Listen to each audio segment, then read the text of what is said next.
Әлеуметтік желіде Ақбота Нұрдың бұрынғы күйеуі Дәурен Айдарқұлов тағы да үйленді деп жатыр. Барлығы ол қайтадан Ақбота Нұрға қосылып жатыр деп жазып жатыр. Бірақ олай емес.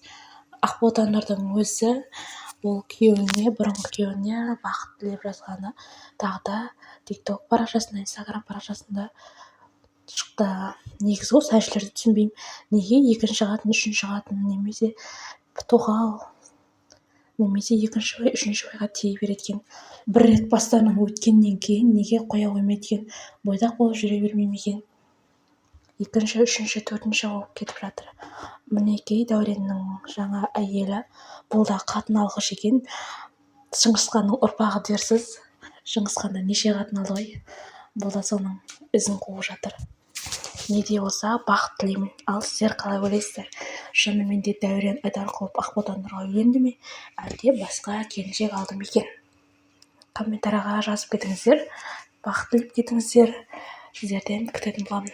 Мен өз басым Ақбота Нұрды жақсы көремін. Ақбота Нұрға бақытты алла үйіп-төгіп берсін. Балалары бар. Әдемі келіншек. Сіздер қалай ойлайсыздар?